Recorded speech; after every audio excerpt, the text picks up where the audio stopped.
So I had a question on what a hard job would be for a no crank, no start or a crank, no start would look like. When I first received the call, I was running scenarios through my head already on what it could be. Typically, a vehicle would need air, fuel, spark, ground, and of course, compression. Well, ground and spark goes hand in hand. They told me that the car cranks and doesn't start, so I was running scenarios through my head. Okay, it's trying to turn over. Maybe it's not getting fuel, or maybe there's some kind of code, or maybe it's something simple like a fuse.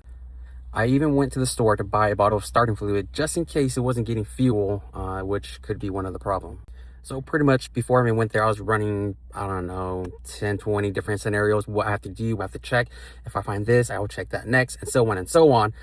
Just for me to get there, I tried to crank over the car, and it was a very slow crank. And you know, when you hear it, sure enough, check the battery was dead, and that was a very easy fix. Jump start the car and started right up. Checked voltage afterwards. Alternator was good. The terminal were a little bit corroded. I did direct them to clean it up. Don't forget to like and follow. Thank you for the support.